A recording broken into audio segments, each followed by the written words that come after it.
स्वतःसाठी काम करणं आणि स्वार्थी असणं यात आपण फरक कसा करायचा? स्वार्थी होणं आपल्याला वाटतं तितकं सोपं नाहीये. आपल्यापैकी जास्तीत जास्त लोकांसाठी स्वचं अस्तित्वच नसतं.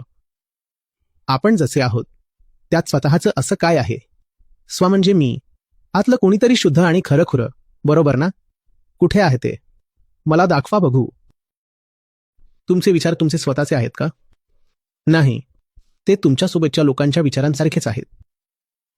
आपली भाषा, आपण पाळत असलेल्या फॅशनच्या पद्धती, आपली राजकीय मतं, आपण मानत असलेल्या धार्मिक समजुती, यातलं काहीही तुमचं स्वतःचं वैयक्तिक आहे का?